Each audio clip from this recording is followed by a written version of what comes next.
Okay, do you see my screen now? Yes. Yes. All right, record. Okay, record na. All right, today I will discuss about job order costing. By the way, after the CVP is the variable and absorption costing. So ano lang yan, continuation lang yan, no? About the CVP. So I will not discuss more about that kasi medyo maiksi lang yung topic, no? What I will focus now is about the job order costing kasi ito yung importante, especially in terms if you are manufacturing. Alright. By the way, your exam will be on next Saturday, no? 8 o'clock to, sige, 9 o'clock to 12, no? Is the time, okay? And, alright, sige. Today, what I will discuss again is explain the purpose of cost accounting. By the way, our topic is all about, or our subject is all about management accounting, pero the job order is basically part of the cost accounting. Alam nyo ba sa ibang course, no? It is called cost accounting. Yung iba naman ang course, ang tawag ay management accounting. So same lang. So meaning, if you're talking about management accounting and cost accounting, parang same lang siya in terms of manufacturing cost. Alright. Number two, describe the flow of costs in the job order costing system. Yes. And number three, explain the nature and importance of the job cost sheet. So later. Okay. And also, determine, no, or indicate how the overhead rate, take note, overhead rate, no, meaning predetermined overhead rate. So paano yun, sir? Meaning, bago pa lang pala to set your direct materials, direct labor, in terms of your overhead, yan pala ay sineset na. O, later kung bakit. Alright. And number five, by the way, Aliana, Nakita, you know ba how to journalize? Tinuruan ba Oh, kayo about debit and credit? yes, sir. Alright, sige. We will discuss also that later. Alright, so the simple debit to cash or debit to the inventory, you know that already. Yes, sir. Alright, sige. And number six, no, distinguish between over and under applied the manufacturing overhead. Alright, here, no, basically, no, again, this is summary na. Alright, cost accounting system or cost accounting.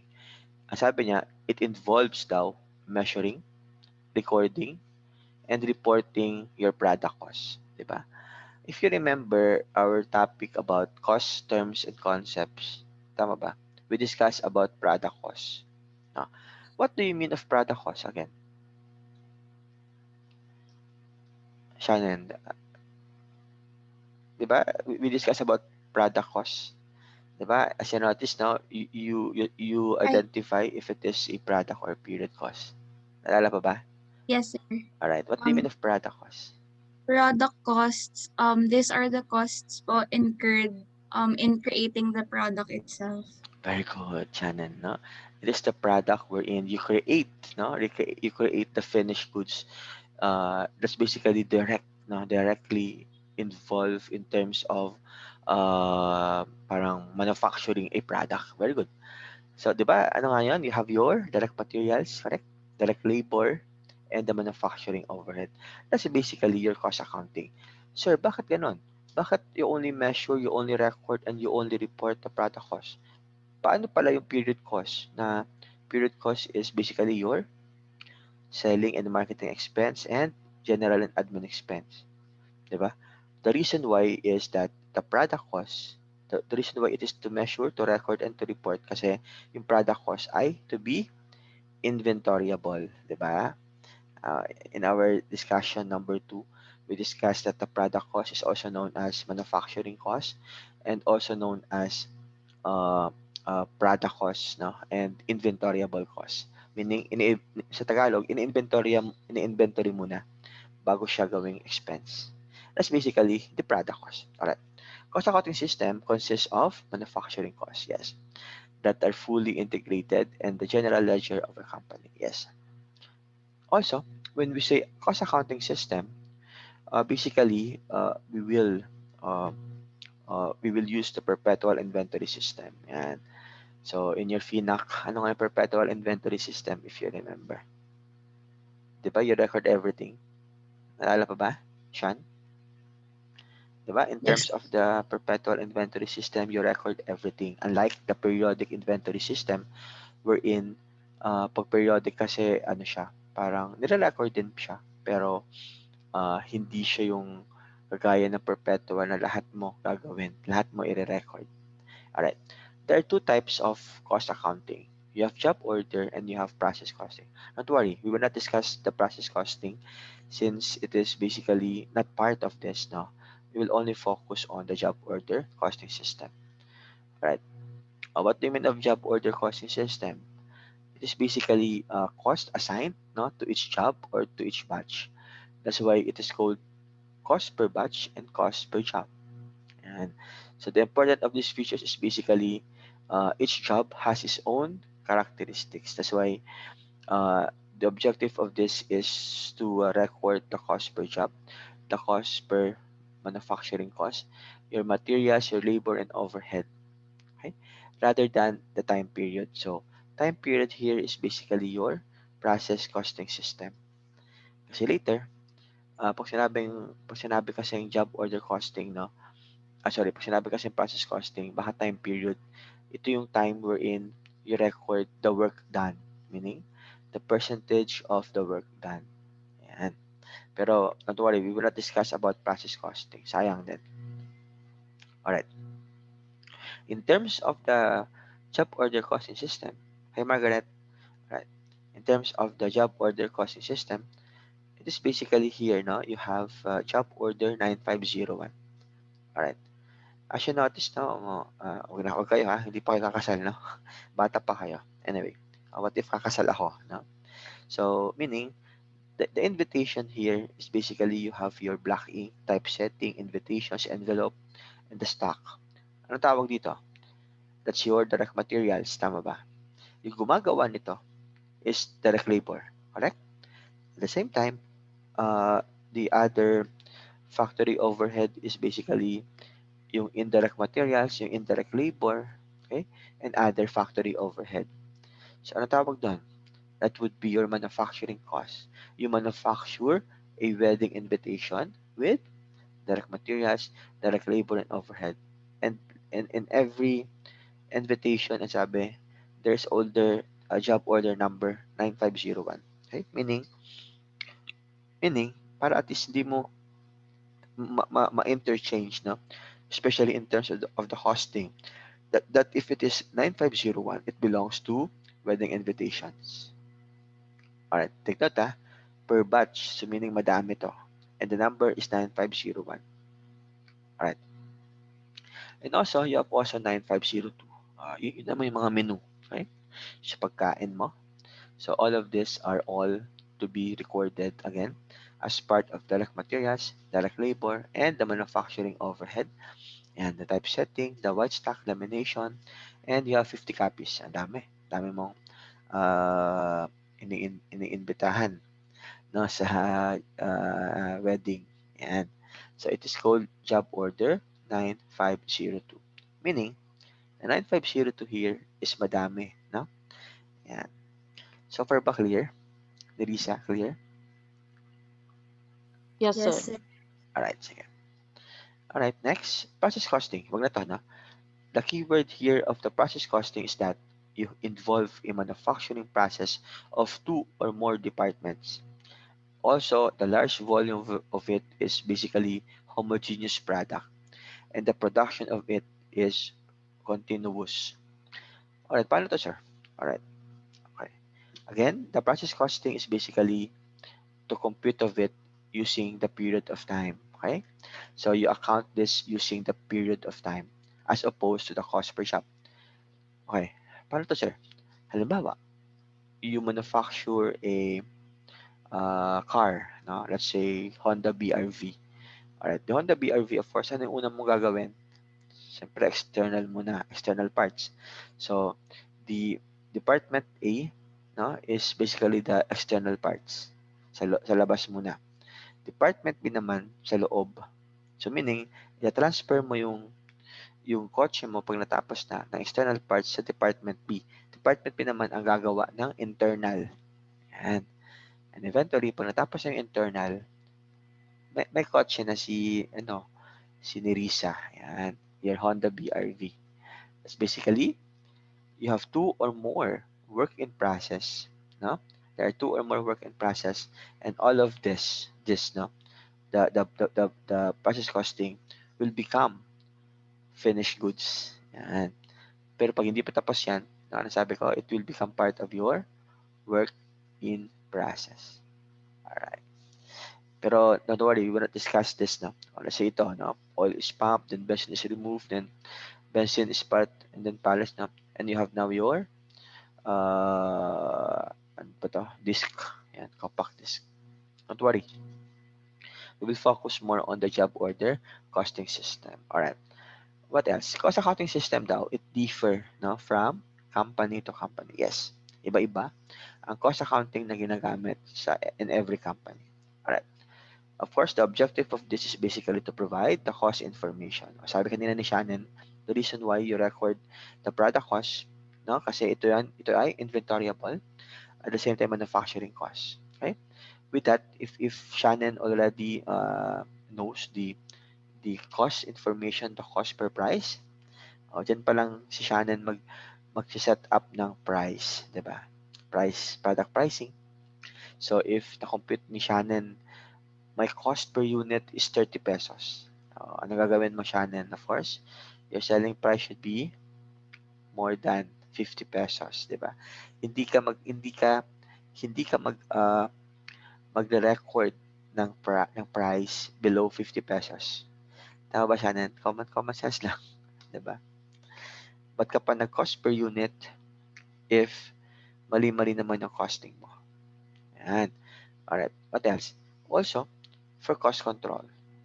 Ano nga yung role ng accountant? Sabi ko nung second meeting, Kenzie, if you remember. Ano nga yung role ng accountant? To record. Di ba, planning and controlling yun. Yeah. Ang trabaho niya is to control the cost, correct? If you remember, I think that was the first meeting. Diba? Diba, Kenzie, naalala pa? Alright. So, meaning, the objective of the accountant is basically to control the cost. Alright, bakit kailangan control ang cost? Francesca? Sure, so that the company can stay within budget and earn. Very good. So that they have the standards, no? They have to set it based on the budget, 'di ba? Hindi pwedeng lumagpas, 'di ba, Francesca? To set your cost within the budget. Very good. Inventory valuation, yes. Ito pa ha. Ito yung sinasabi ko kanina, Sean, na we're in. If you have your cost per unit, if you have your product, it should be proper costing in terms of your inventory valuation. Margaret, what if nagkamali ka sa pag-costing ng inventory mo? And then yung inventory mo, yun yung ibibenta mo sa public. Well, sir, if ever, like, kunwari, you can't really earn as much as you want to. Yes, very good. And sometimes, ano pa, Margaret, no, loss pa. Di ba? Yes, Because sir.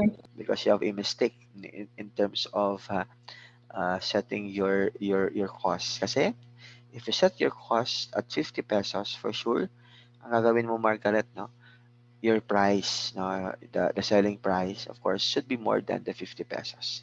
And nagkamali ka na sa inventory valuation, wala na. Alright. Alam nyo ba, alam mo ba, madaming ganito, no? Madaming nangyayari na ganito. For example, may business partner in Strive, no? Macarius Smart Learning Innovations. Nagkamali sila sa costing, no? In terms, hindi nila kinonsider yung bandwidth na bayad. Kasi sila is more on IT, di ba? More on computer, more on technology. Meron silang isang part na nakalimutan ilagay as part of the cost. Alam mo kung ano yun? Yung pag-storage sa cloud, di ba? May bayad yun, ha? Napakalaki.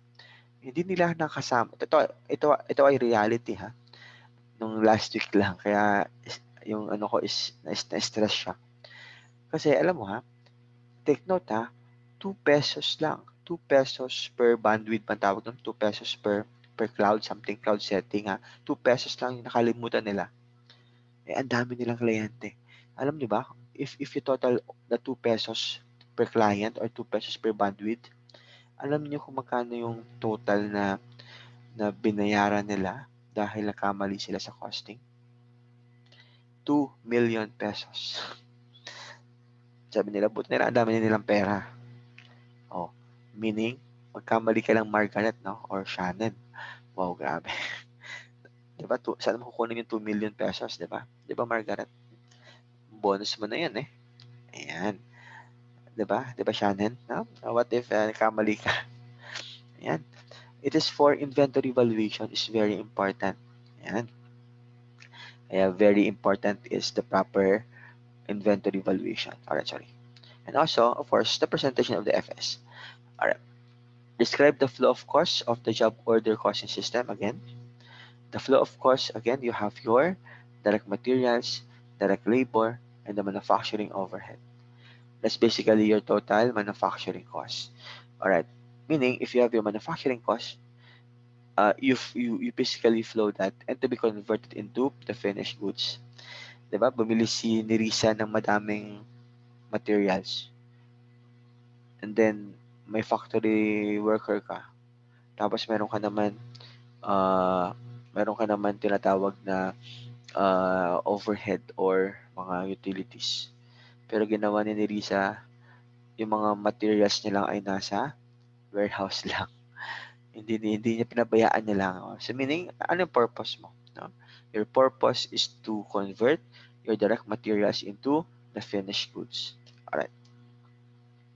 Pero sabi ni Risa, paano sir pag hindi pa namin tapos? Yan. Pag hindi pa tapos, will become part of the work in process.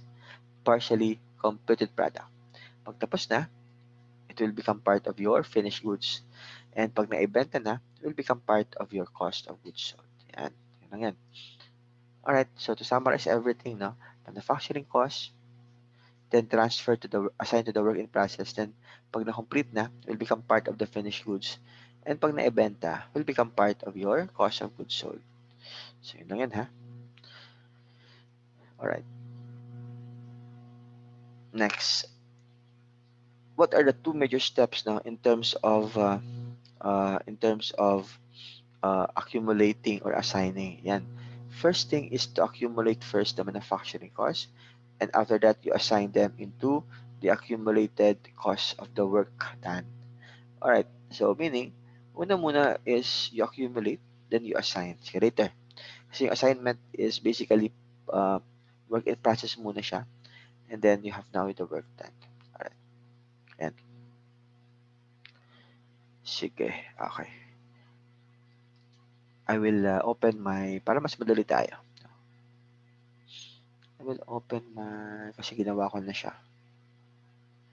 For the purpose of time, DLSC.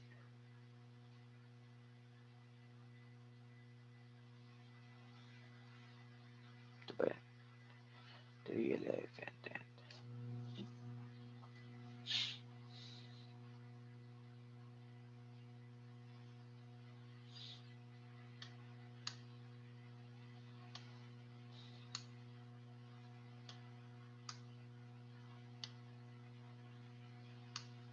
Ay, sorry.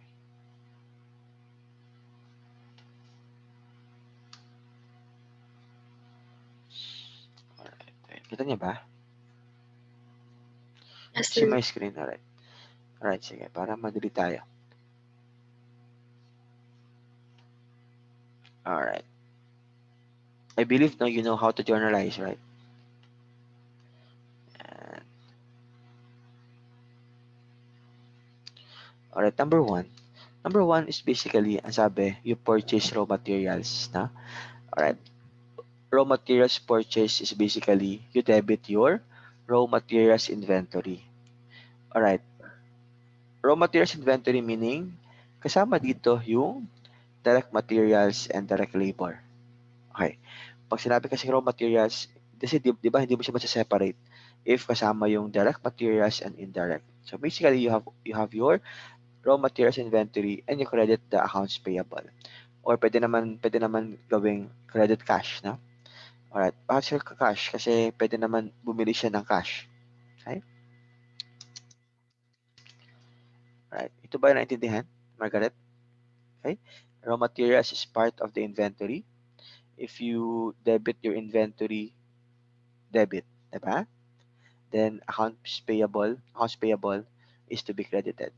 Alright, don't worry, I will not give you entries naman, no? Okay? So for me lang, gusto ko lang maintindihan nyo kung bakit may ganun, no? Bakit may journal entries. Yan. Alright, number two. Number two is you incur factory labor. As you notice, number two here is this, no? Yan, number two. Alright, so meaning, factory labor is part of your, parang part siya ng direct labor and indirect labor. Okay. So meaning, you debit factory labor. Okay. Take note pag kayo nagtrabaho na, soon, no? Ay malamang hindi pa pala, no? Because you will take pa law, no? After this. Tama ba? All of you. Hopefully, no? Kasi you are legal management. Alright. Alam niyo, pag nagtrabaho na kayo, yung sweldo nyo ay binabawasan ng SSS, PhilHealth, Pag-ibig, withholding tax. Yan. Lahat yan, ha? Alright, let's say, walang bawas. Sige, 32,000, no? Pero impossible yun, no? Required by the law na that your salary should be deducted by SSS, PhilHealth, Pag-ibig, and the withholding tax. Alright. When you say factory labor here, is basically composed of direct labor and indirect labor. Yan. Alright, number three. Number three naman is you incur manufacturing overhead. So if you incur manufacturing overhead, no, you debit manufacturing overhead 13.8 and you have the various accounts. So bakit various accounts? Kasi madami kasi factory overhead, no? Pwedeng renta ng bahay, renta ng warehouse, pwedeng utilities. So, ginawa ko na ng various accounts. Alright, number four. Number four is basically, what if the raw materials daw will be used? Uh, uh, let's say, bumili ka ng mga kahoy, bumili ka ng mga metals. So, all of this will become part of your finished goods soon, 'di ba? Pero pag yan ay mapunta muna sa production, no? Take note. What if your direct material out of 42, no? Sabihin nila ang nilagay lang sa production ay 30,000 lang kasi 24 plus 6. Ito 'yan ha. Number 4. Ito 'yan ha, number 5, 28 and 4. Sorry. 24 and 6 pala. Ito 'yan, 6. Alright, what do you mean of this? Meaning, if you issue the production to the work in process in terms of your direct materials, it is to be debited to the work in process. Di ba? Bakit? Kasi nga, gagawin mo na yung product mo. Di ba? So meaning you debit the work in process. Sir, how about the indirect materials? Indirect materials is to be debited to the manufacturing overhead. Later ha, kasi later, we will discuss naman over and under applied factory overhead. Okay. And you have also, you credit naman raw materials inventory. Right. Number 5, factory labor is used. Okay. What if you incur the factory labor? All right. Again, when you have your direct labor, it is to be debited to the work in process. Kasi nga gagawin mo na yung produkto. All right. How about naman your indirect labor? Indirect labor is to be debited in terms of your manufacturing overhead of indirect labor. So as you notice, di ba, yung factory labor mo, magiging zero account na. Diba, 32 here, you credit 32 here, you debit 32 here.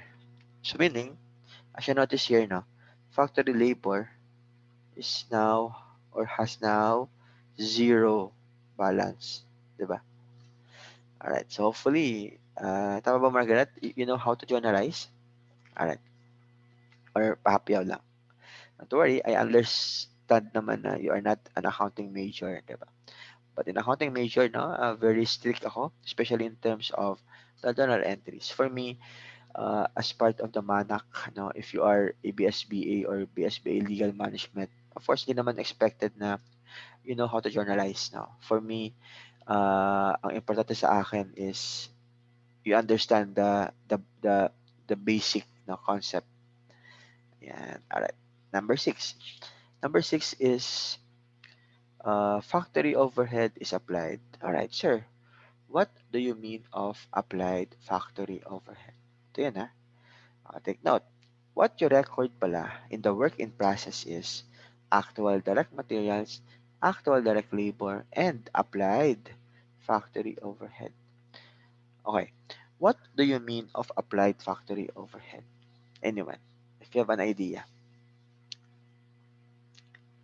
Di ba? Yung overhead na actual, hindi siya pinasok sa work in process na as you notice. Ang pinasok sa work in process is actual direct materials, actual direct labor, and applied factory overhead, di ba? Di ba ito yan? Ang pinasok sa work in process ay DM, DL, and applied factory overhead. My question here is, ano yung applied factory overhead? Anyone? Any volunteer? Jessica?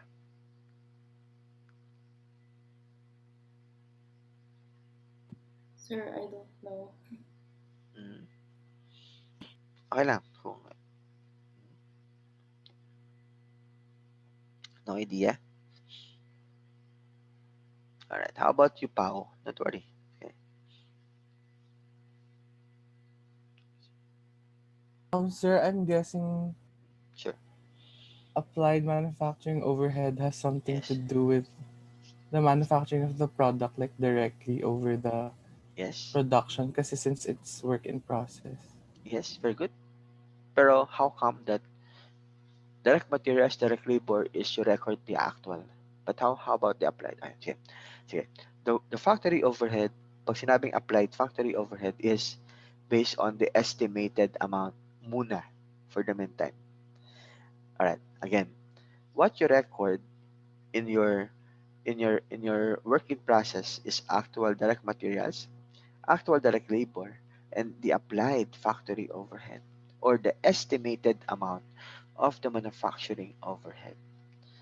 Sir, ang bakit sir ang i-record natin sa overhead is based on the estimated amount? As you notice, ano ba yung mga tinatawag na overhead? 'Di ba yan yung mga sa kuryente, Meralco bill, mga telephone bill, Wi-Fi, or any other bills indirectly associated with the product, 'di ba? Sino sa inyo nakaplan sa Smart Globe or Dito, 'di ba may Dito company na. 'Di ba pag may plan kayo doon, kailan dumarating ang inyong billing statement? End of the month, sir. 'Di ba? End of the month pa. Yung iba pa nga after, 'di ba? Nakita, no? Minsan, yes, end of the month, pero applicable siya on the previous pa. Let's say, naka-receive ka ngayong March, yung billing period mo ay last month pa. Tama, Aliana? Yes, sir. Yes. So, meaning, if you have a lot of billing statement, that the billing statement will only come, let's say, 2 or 3 months after, kailangan mo nang mag-record ng manufacturing cost. So, ano gagawin mo? You will estimate muna, okay? Teka, muna ha, the factory overhead. Yan. Yan ang ibig sabihin ng applied factory overhead. Walang problema pag direct materials. 'Di ba? Kasi pag direct materials, automatically, you have your cost. That's why you record it as actual. Okay? Wait lang ha, medyo mainit na. Wait lang, 5 minutes lang.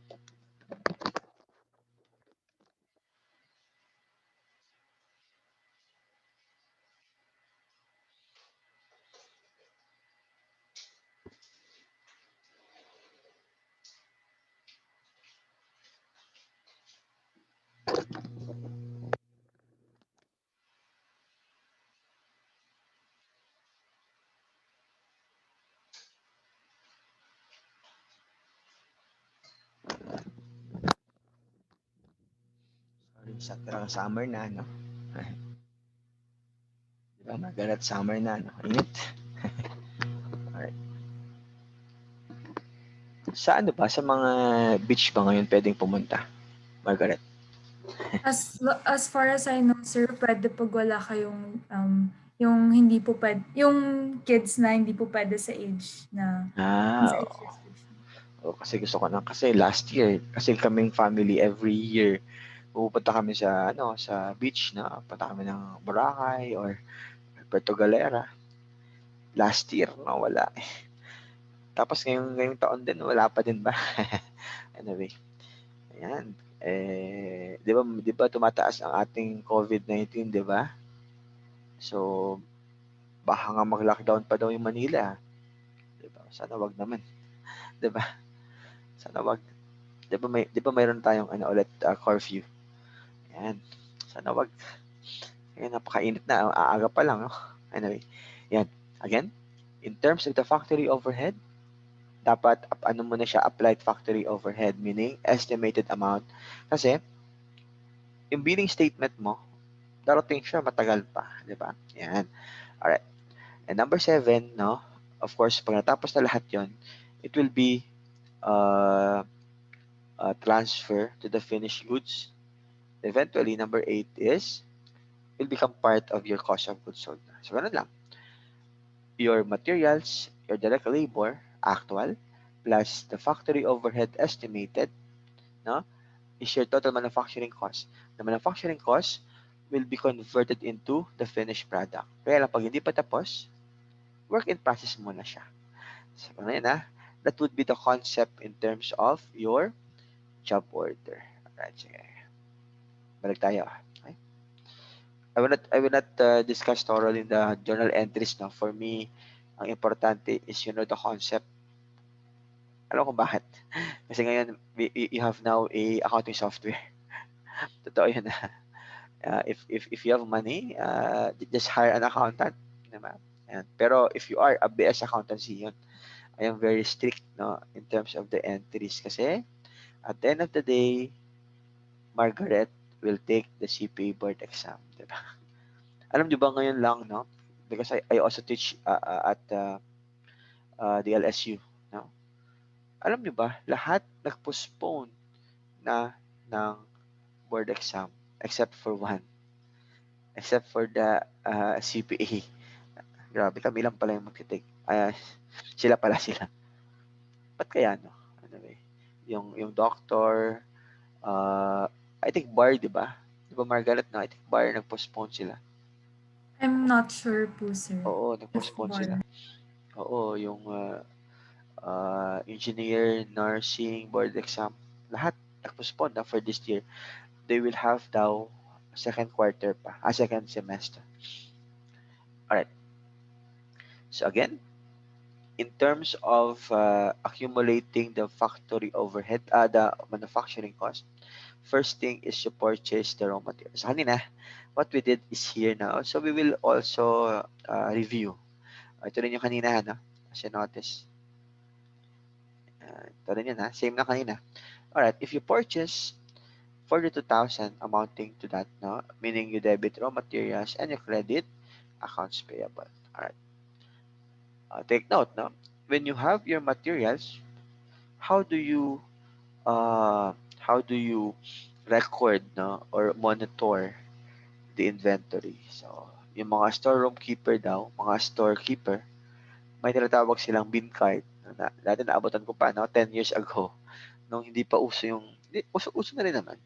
Yung mga accounting software, yung mga Excel file na yan, ano ba ginagawa ng mga nasa warehouse keeper? Sila ay may dala-dalang index card. Diba? Index card. Tapos, yan, ito na yan, no? Receipt, issues, balance. So, manual talaga, manual. Sabi ko, paano pag nabasa yan, no? Paano pag ninakaw ko yung isang pirasong yan, di ba? Oh. So, siguro after 5 years, sabi nung boss namin, bigyan mo na yan ng computer. Yan. So, meaning, in the storeroom, in the storeroom nga, the storekeeper now has a computer. And ano ginawa niya? Kinonvert niya lahat yung mga index card. In-encode niya lahat yon nagawa siya ng file through Excel. Yan. Di ba maganda pag Excel na plus or minus lang. Kasi naman pag index card, di ba Margaret? Di ba? Sabi ko pag nilakaw ko isang perasong yan, di ba? Paano na yung monitoring mo? Yan. O, let's say yung monitor handles, no? Yung mga handles ng sasakyan or handles ng any other materials. No? Let's say you purchase 2,000 units, the cost is $5. So you have that. Ganun lang. So balance. Pag nag-issue ka to production, ma-minus mo lang. So ganun lang, parang monitoring lang ng materials mo. Alright. Sa inyo ba, ano ba ginagawa niyo if you have your own business? 'Di ba? Ano lang, nasa notebook na. Yung mga old, ano ngayon, yung mga old businessman, no? Lalo na yung mga Filipino Chinese. They never use Excel, no? Because I have five old field Chinese na nakaliyente ko sa aking consultancy. Ako naman, ang aking ini-introduce ay bago, no? The system itself, the accounting software. Sabi ko, sir, wag yung notebook. Bakit notebook, no? Plus or minus all the notebook. Diba? Kayo ba? Meron ba kayo nakikita na notebook? Diba? Punta kayo sa mga grocery, tapos mga Chinese yung nandoon. Sila ay may wagang notebook to record yung kanilang lahat ng mga binibili. Sabi ko, no, just use the computer. If you have your laptop, no. And then, ano siya, ano mo, i-save mo sa cloud. Diba? Mawala man siya o lagay mo sa Google Drive. O, mag-corrupt man yan, you have your Google Drive. Diba? Diba, Cheska? Wala eh. Kasi sila kasi is, ano, mga, ano ba yun, Gen Z ba? Ay, di, ano pa sila, baby boomer. Ayan, diba? Magalit. Diba? Baby boomer sila. So, parang hindi nila alam yung technology. Kami ay millennial. Kayo ba? Ano kayo? Gen Z kayo, di ba? Ano, Margaret? I think Gen Z na kayo, no? Yes, Gen Z na kayo. Ano? Kami millennial. Alright. Anyway. Yun. Sila kasi wala pa silang mga computer that time. Sorry, hindi naman. Wala lang kasi now, kasi technology now, di ba? Di ba baka tayo ngayon ay nandito, no? What if walang ganito? Walang technology. So, meaning mag-i-stop kayo ng almost 2 years na, di ba? O last year and this. So, kung walang Zoom, for sure nakatenga lahat yung ano nyo, yung dream nyo to become a lawyer, di ba? Yan. Alright. Yan. How about naman in terms of factory labor? Yan. Sa factory labor, again, yung sweldo mo, pinabawasan niya ng taxes, pinabawasan niya ng SSS, ng PhilHealth, ng pag-ibig, yan. And also any other fresh benefit tax. Yan. O, kanina, di ba? Sabi ko. Okay. Alright. Next. Overhead. Alright. Take note. No? When you record the overhead actual, hindi siya nilalagay muna sa work in process. Kasi, di ba? The work in process is to be recorded you record overhead based on estimated amount muna. Okay? For the meantime, in the work in process. Pero if you incur an overhead actual, it is to be debited to record it as part of the manufacturing overhead. Yan. Again, in the work in process, what you record as part of the overhead is the estimated amount, not the actual.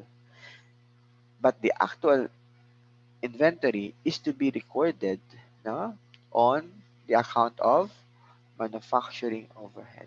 Huwag mo nito ha, kasi later we will discuss about over and under applied. Alright, huwag na to. Yan. Next naman is you assign the overhead to the cost to the work in process. So same. Same kanina, no? By the way, what do you mean of job cost sheet naman? So job cost sheet is again, you record actual direct materials, actual direct labor, and the applied factory overhead. Tandaan to ha? Again, what you record in the job cost sheet is the actual DM, actual direct labor, and the applied factory overhead. or the estimated amount of your overhead. Yan. Ito yung sample ng job cost sheet. Okay? The date, the DM, the direct labor, the overhead. Ito ay actual. Ito ay actual. Ito ay based on the estimated amount applied factory overhead. Alright. So a separate now cost sheet now will be prepared. Yes, in terms of the ledger for the work in process. Alright. Raw materials costs are assigned to job when the materials are issued to storeroom. So meaning again, what if uh, kailangan na ni Risa, no? To have that materials. So, ano gagawin na ni Risa? Pupunta siya sa storekeeper, no? Para mag-request ng 200 handles. For example, si Nerissa ay ano siya, assembly manager. Yan, assembly department manager. So kailangan na ni Nerissa ng 200 handles, no, let's say to manufacture a car. Yan. So ano gagawin ni Nerissa? Pupunta siya kay Pau as storekeeper. Diba, Pau? Then Pau will write to assembly department, or let's say, di ba, delivered to assembly department, then it is charged to the work in process. Why? Because kailangan mo nang gamitin, di ba? Kailangan nang gamitin yung materials mo sa assembly department. Okay? So, kailangan ni Risa as the assembly manager, no? Ng 200 handles. So, ano gagawin naman ni Pau? Gagawin ni Pau, magre-record siya to deliver the 200 handles to Nerissa. Get the point ba? You get the point? Okay, Shannon, you get the point? Alright. Yes? Hello? Diyan ba kayo? Alright. So far, clear ha? Margaret, clear? Yes, sir. Alright. Meaning, in terms of your material requisition slip, no? From there is a requisition, meaning, kailangan ni Nerissa ng handles. Yan. So, in terms of this, no?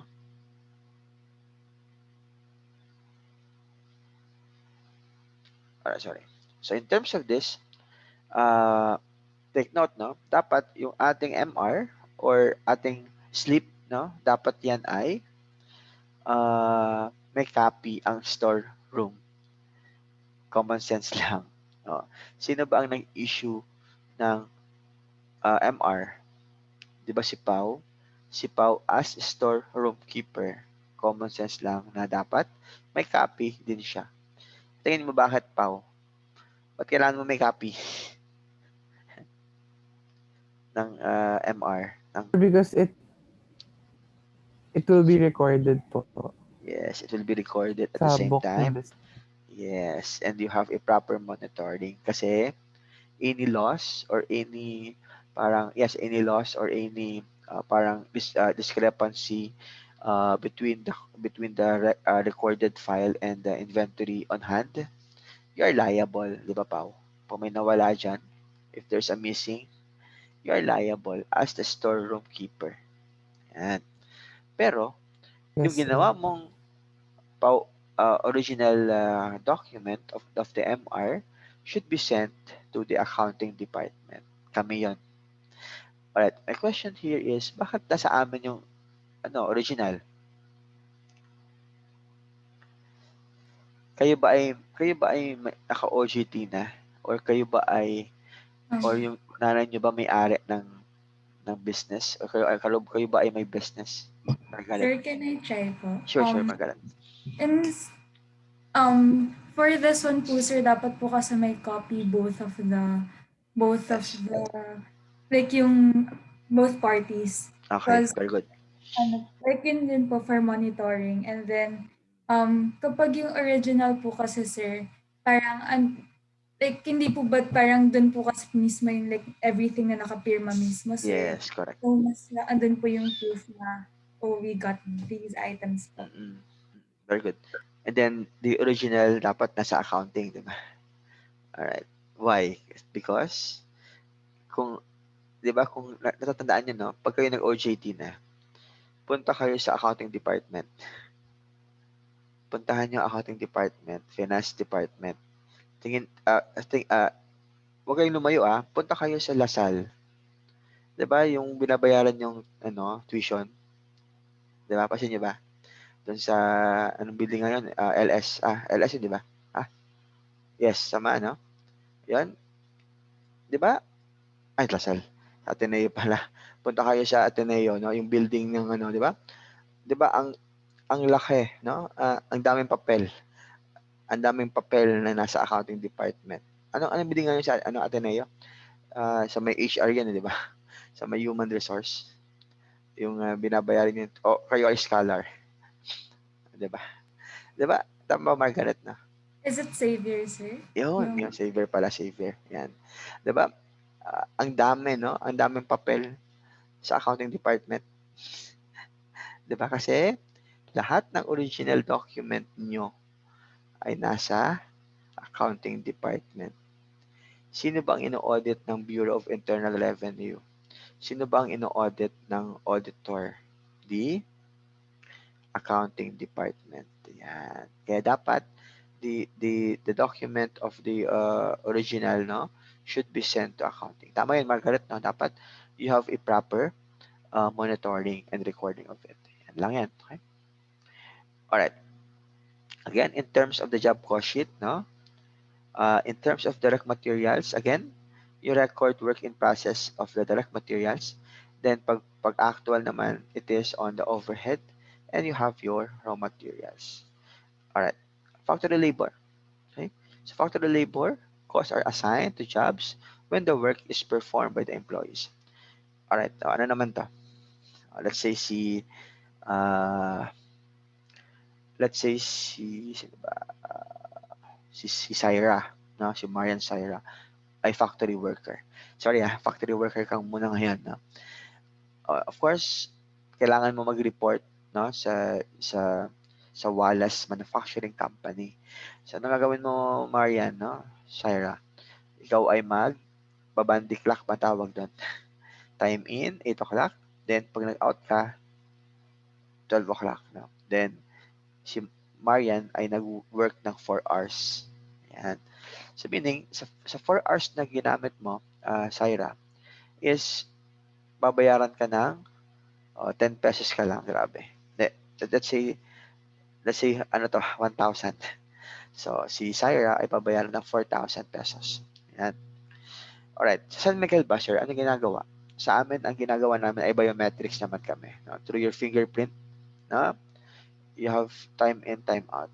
Yes, totoo yan, Margaret, no? Time in, time out. Yan, through your fingerprint.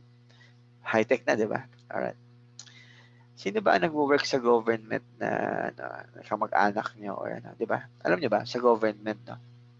Kwento ko lang. Huwag kayong pumupunta sa government ng 4:30 p.m. araw-araw. Bakit? Kasi pag sa 4:30 p.m., pag pumunta kayo sa opisina ng mga gobyerno, lalo na sa City Hall, wala lang tao, no? Wala lang tao sa mga tables nila. Alam mo kung bakit, Margaret, kung nasaan yung mga tao sa, 'di ba? Kasi pumunta ako doon eh.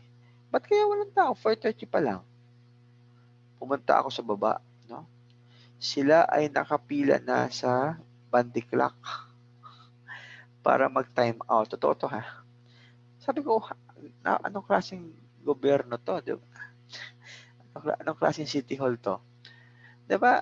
The office hours is 8 o'clock to 5. You know? How come that 4:30 pa lang, kayo ay nakapila na para mag-time out? Yan. That's the reality ha, in the Philippines. Yan. Ewan ko lang. Ewan ko kung bakit. Tapos may nakalagay pa doon, di ba? No lunch break, di ba, Margaret? Pero alas 12 to, alauna, wala naman tao sa table na kumakain, di ba? Yan. That's the reality now, no, of our government. Yan. So meaning, your time in and time out is basically your, parang pag wala kang ganyan, hindi ka mababayaran. Yan. So yan. Time ticket, time card, biometrics, yan. Alright. Tayo gumalaw ng ito. Yan. Alright. After that, no, in terms of the factory labor, no, if you uh, uh, if you transfer the direct labor, so it will be debited to the work in process. All right. Pag yan naman indirect labor, it is to be debited to the manufacturing overhead. Yan. Then factory labor. So ito kanina ha, inulit ko lang, no? All right. To summarize everything, materials purchase and accounts payable.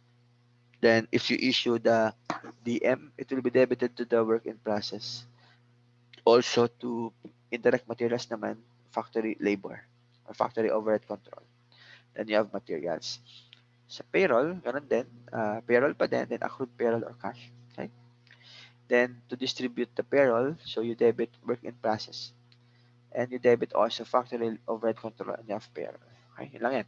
Don't worry, don't focus on the entries ha. For me, as long as you have an idea. Kasi in your exam, what I will include here is basically ano lang, basic lang, no, about the job order. Okay. Alright, ito na. Next, indicate how the overhead rate is determined and used. By the way ha, your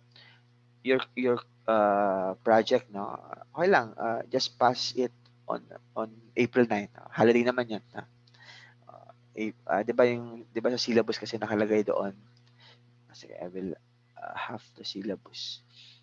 Para at least you have, 'di ba? Ito yung syllabus natin, no? March 10 is the deadline for project 1, then March 31 for the project 2. No need na, no? Just pass it on the April 9, no? Para hindi kayo mahirapan. Alright. Okay lang ba 'yan, Margaret? No? Okay. Sure. Basta for me before the final exam na. Because your final exam will be on on April. So we are now here, job order tayo. Okay. So we have one topic na lang pala, no, Margaret, no? Master budget and flexible budget. So March 20 your midterm. Parang ginawa ko kasi is ito ay inano ko lang. Okay? Then March 27 is yan. Okay. Bilis natin, no, Margaret, no? Alright. Ay, by the way, no, again, Dean and si Miss Rosalie of the Dean, no? Sabi niya, si yung iba ay, yan, dear teachers, a gentle reminder to the quarter 3 teachers, no? Please remind your students to do the course and faculty evaluation for the third quarter. So you will evaluate me ha through ICs. So hopefully daw 100% kasi because of the paas ko. Yan. Only open March 15. Hindi pa open. March 15 to April 16. So Monday na. So if ever for you pasado ako sa inyo, yan. Or pag hindi ibagsak niyo ako. And alright. Yan. Yan lang naman. Reminder lang naman. Alright. Next. So, on Monday, di ba, Margaret? Ikaw na lang mag-remind sa kanila. Kasi, ano lang daw, parang paas ko. Grabe, Noted, no? sir. No? Grabe, no? Kahit online, mapapaas ko. Ano, through online din yun. Paano yung mga requirements? Malamang pupunta sila sa school, no? Ayan. Anyway. Ayan. Next. Again, in terms of the overhead, di ba? Manufacturing overhead are assigned to work in process. Again, sabi ko kanina, overhead muna is basically based on the estimated amount. And it is also used to compute for predetermined overhead rate. Yan. Alright. First thing is to compute first for predetermined overhead rate. Yan. So, establish at the beginning of the year. Take note. Iyan pala ay sineset na at the beginning of the year. Kasi nga, alam natin na you will record it based on the estimated amount. Alright. And expected the annual activity and expressed in terms of activity base. Alright. Take note activity base may be in terms of direct labor hours, machine hours, or any other measures. No? Alright. First thing again, compute first for predetermined overhead rate. No? Take note of the formula. No? estimated annual overhead costs divided by expected activity is equal to your predetermined overhead rate. Ano nga yung, again, ano nga yung reason kung bakit ano muna siya, estimated amount? Ito yan, no? Ito yung sagot na. Sorry. Not all actual overhead invoices are received at the end of the month.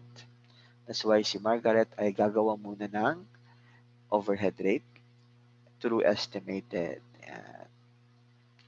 I think I have with me here the example. Yan. Sorry. Ito yung example ha. And let's say, ito yung formula, no? So the formula here is estimated overhead divided by estimated annual operating activity. Ito yung mga given, no? Estimated machine hours, estimated direct labor hours, actual overhead, estimated actual, and actual. Alright, so let's say we will use the machine hours as the activity base. And so ano yung formula? Estimated overhead cost. So of course you will pick this 110. Yeah? Divided by estimated annual operating activity. Or let's say we will use the machine hours. Meaning, you divide it by 20,000. Sorry. By 10,000, sorry. Okay? Because you will use the machine hours. So how much would be your overhead rate? 11 pesos. Diba? Gets? Alright. Don't worry, I will give you naman this. Alright. After that, no?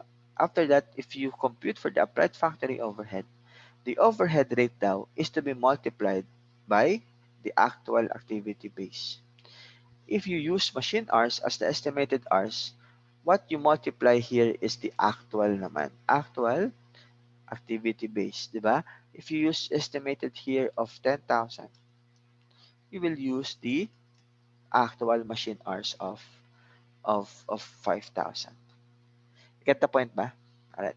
Don't worry, for me, ano lang, background lang in terms of paano kinocompute yung estimated amount of overhead. But in the essence, no, for the meantime, you will record estimated overhead costs. So far pala question. So far ba clear? By the way, yung project nyo pala, no, as you notice, di ba, more on CVP analysis yan. Diba, pansin nyo? Para ba kayong mahirapan pa? Alright. No question ba? Madali lang to, no? Alright, next. And, alright. Sir, meron bang competition sa quiz? Exam? Wala. May competition pero walang journal entries. No? I will not include journal entries. Alright. Again, activity-based actual times the overhead rate. You have your work in process. And the work in process is to be divided into 3. Yan. Okay. Next. Next naman is all about, okay, let's say naman you have direct labor costs. Alright. So direct labor cost is basically, let's say, direct labor cost is your parang activity base. Let's say 280 is your overhead cost divided by 350, you have 80%. Okay. So let's say you have 28,000 as your actual. Diba? Kasi nga, estimated overhead divided by estimated activity base, no? You multiply it by your actual activity base. All right, so let's say the answer here is 22,400. And after that, pag natapos na kayo, no? The finished goods inventory will be transferred to your, ito na yan, di ba? Direct materials, direct labor, and applied factory overhead. Tapos na, no? Then let's say, naibenta mo ay 1,000. So meaning, makano yung cost per unit mo? 39 pesos. Alright. After that, no? All your work in process are to be transferred to the finished goods. Bakit finished goods? Finished goods is now your debit. And after that, no, the cost of goods sold is to be transferred naman to your cost of finished goods is to be transferred to your cost of goods sold. Again, go back to your FINAC. Di ba, Margaret, na? Ginawa nyo is ganito. You have your AR and you have your sales. And eventually, will now become part of your cost of goods sold. All right, for me, uh, I will not discuss thoroughly more about the entries, no. Basta the essence of it is basically you will record actual direct materials, you will record actual direct labor, and ano nga yan? And Margaret, and you will record for the meantime estimated amount of your overhead. All right, that manufacturing cost will be converted into the finished product. Alright, let's say, ano ba ang gusto mong i-manufacture, Margaret? Shirts, sir. T-shirt ba? Yung t-shirt. So, meaning, you have your silk, ano ba yung cotton ba ang tawag doon? Ayun, di ba? You have your materials. Yung mga sinulid. Yan, they're all materials. Yan. Alright, yung karayom, ano lang yan, indirect materials yan kasi hindi naman talaga siya part, di ba? Yes, gumagawa siya, pero so, yan. Then, yung factory worker na gumagawa ng shirt na yan ay part of direct labor. Kaya lang, yung kuryente ko, yung aking telephone bill, yung wifi, nagwa-wifi ako during ah habang ako ay nagtatahi, no? Alright, Facebook ako, yan. Meaning, it is part of the manufacturing. Kaya lang, dumarating yan, the following month pa. Paano ko i-record yung aking ang aking overhead? So, I will estimate muna.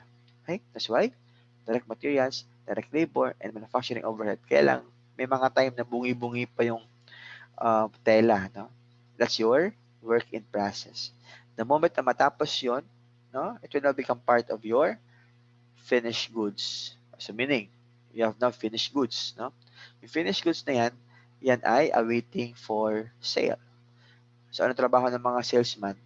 Ibenta yung t-shirt ni Margaret. So the moment na maibenta na yun, no, it will now become part of your cost of goods sold. Ganon. That's the essence of the job order costing system. Meaning it is basically cost per batch and cost per job. Hindi lang siya isang peraso, di ba Margaret? Kasi ito ay, lugi ka naman, no? Isang peraso lang yan. No? Meaning, let's say, one batch, 1,000 t-shirt. Yan. Second batch, sige, parang hindi kayang 1,000, madaming demand. We increase it to 2,500. Yan. So, meaning 2,500 na in every batch. Alam niyo ba sa San Miguel, no? Ito may isa doon na ang trabaho na lang ay takatikim ng beer. Totoo yun, ha? Brewmaster yung tao. Hindi, yung tao ng brewmaster. Naalala ko, no? Pag pumupunta yan sa amin, everyday, amoy na amoy yung beer. Ay, nandito na naman to. Totoo to, ha? As in, kutsara, no? Iniinom niya yun. Kasi para lang daw to test if the Red Horse or the San Miglite, no, is pwede nang ilabas. Sampling lang naman yan, sampling. So, sabi ko, sarap ng buhay mo, bro. Trabaho mo lang, taga-inom ng beer araw-araw. Sabi niya, oo nga bro, pero nakakasawa din. Sabi ko, di paano yan, di everyday lasing ka. Oo, lasing. Di ba, halo-halo na beer, iniinom niya. No? Tapos sinasildawan ka ng ganun, di ba? Hindi, chemist yun, ha? Oo, totoo yun. Chemist naman sila. Sabi ko, wow. Kaya pag kami lumalabas, di siya mainom ng beer. Iniinom niya wine. Sabi niya, or brandy, or hard, no? Kasi siya daw ay, ikaw ba naman araw-araw, siya ay 15 years na, no? Yun lang yung trabaho niya. Ay, grabe. Anyway. Totoo to, ha? Totoo yan. No? Hindi yan biro. No? Yan. Kaya lang yung trabaho kasi nila is chemist, di ba? Pag nagkamali sila sa paghalo ng water sa barley, sa malt, sa corn, no? Yun. Of course, rejected yan, no? Sayang lahat. Madaming suspend sa San Miguel dahil dyan, no? Nagkamali sila. Yan. Anyway, alright.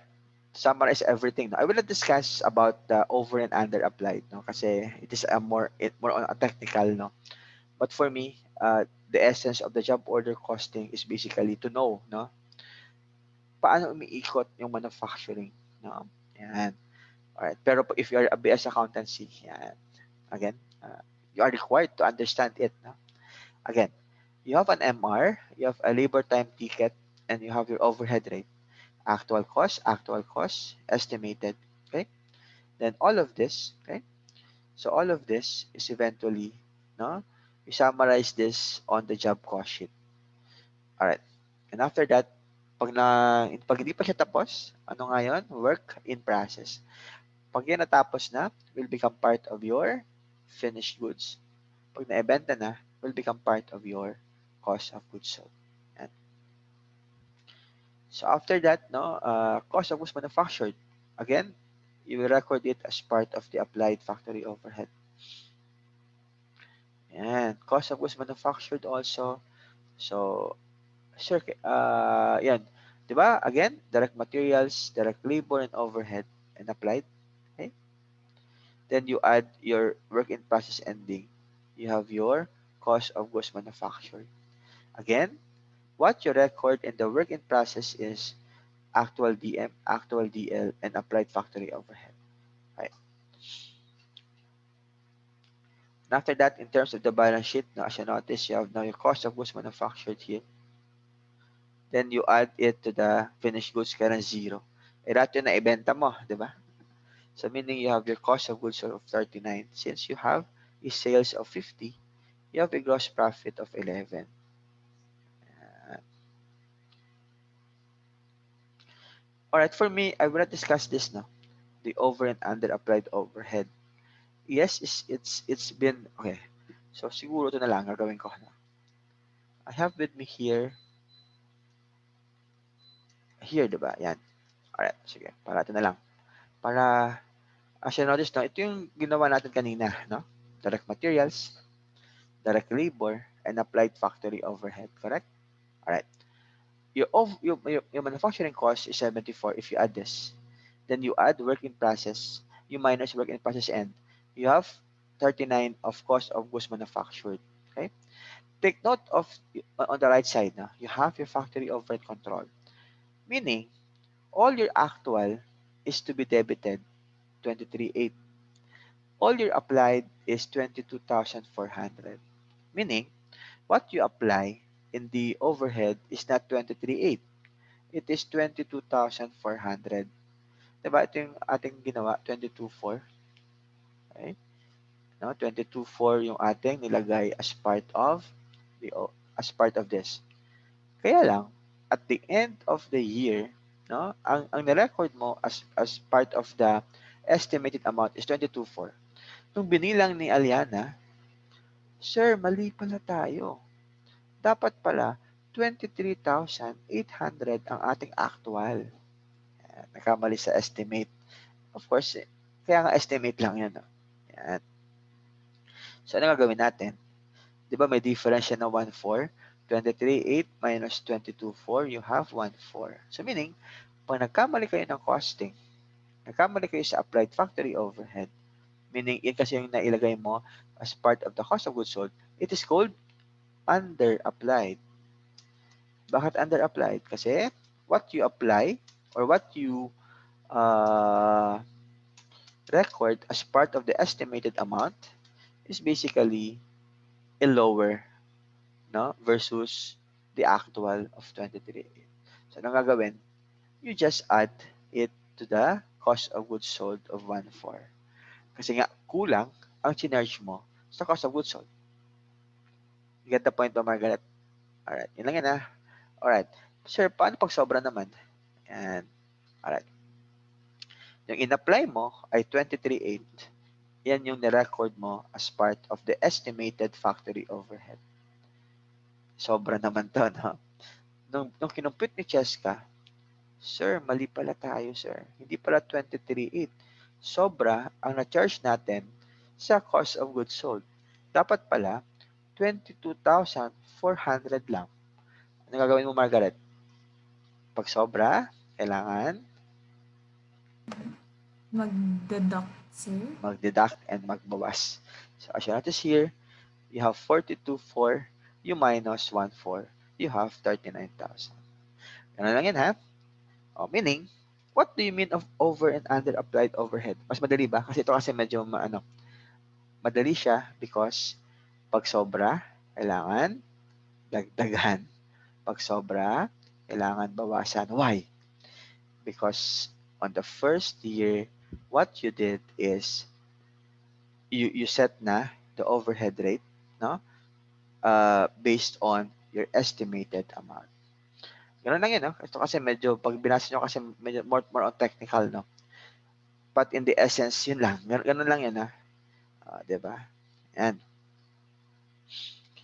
alright, sige. I will not give you, sige. Kasi yung assignment mo dito is more about the entry. Sige, wag na. I will not give you this as part of the assignment. Kasi what you will do here is the entries na. Wag na. Uh, expect until tomorrow, no? I will upload siguro mga readings lang or mga videos about the job order. Then just ano lang, then just discuss or discussion lang or just answer for the parang 'di ba yung mga una natin ginawa na para may I have a YouTube video and then you discuss, no, and it is graded, ha.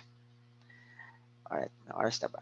Kasi I have meeting of at 9:30, no, sa JGSOM. Ayan. Nagpatawag ng ano si Dean. Anyway, baka babalik na tayo sa ano, no, face to face, no? Malamang hindi pa yan, Margaret, duda ako. Baka hindi pa yan ngayong taon. Baka next year. No? Alright, so far any question? Hopefully you learned. Sir, can I ask lang po? Yes, So, Margaret. if kunwari, when you reach a target and in sales, diba the salespersons will get the commission. Yes. So, will it be the same for factory workers if ever in a way that they get? Yung factory worker kasi ano yun eh, they are paid on a daily basis. So, pag hindi sila nagtrabaho, wala silang sweldo.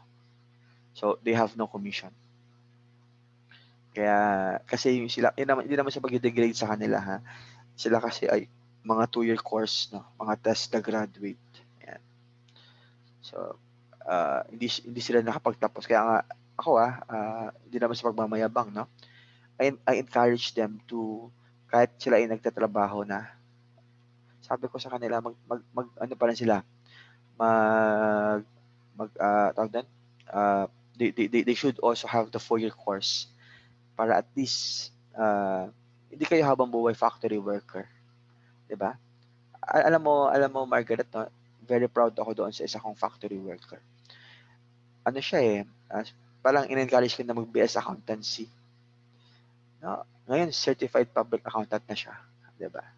Yung parang wow, parang for me humbling experience 'yun na in-encourage ko siya na maging sabi ko, pursue pa, mag-aral ka pa kasi sila kasi ay mga test na graduate, no? Yun, ngayon, siya ay certified public accountant. Ano yan, before pandemic pa. Yun, di ba? Para at least kung hindi ko siya in-encourage, sabi na sa akin, sir, buti na lang nandiyan ka kasi pag hindi mo in-encourage, malamang habang buhay factory worker ako. Di ba? Ganun. Kaya, yun naman yung experience sa San Miguel, no? Parang yung mga nandoon na factory worker, tulungan ko sila para ano, yun nga lang, yung sweldo niya noon, yun yung pag-tuition niya. Sabi ko, okay lang, wala ka pa naman asawa, di ba? Yun, they are not entitled for any commission. Thank you. Alright. Sige. Any question pa? Shannon, question? None? Sir, Nadine? will this recording be uploaded po in the... Yes. Naka-record ba tayo? Ayun, buti naman. Yes. Yes, sir. Don't worry. Expect until today or tomorrow ka. Kasi ang dami kong meeting ngayon eh. Alright. And then, yun nga. And then, on Monday please evaluate me. Alright. Pao, question? None, sir. Nadine? None?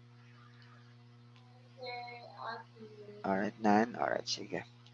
So, if none, thank you very much. And, we will see na pala on March 30 na, no? Tama ba? Sorry, March 27 pala. Not 30. March 27, our last day. Tama, last day kasi April 10 is your final exam. Alright. Wow, bilis ng panahon. Napakabilis na. 1 month lang kasi, di ba, Margaret? No? parang hindi tayo nag-meet ng isang araw lang, parang tagal tayo hindi nag-meet na. Anyway. Alright. So, yun. Yun yung reality now because of the pandemic. Diba? Alright. So, if none, thank you very much and see you all on March 27. Thank you, sir. Alright. Sige. Bye-bye. Thank you, sir. Alright. Sige. Sir. Okay. Thank you Bye-bye. po. Thank you, Alright. sir. Sige. Bye-bye.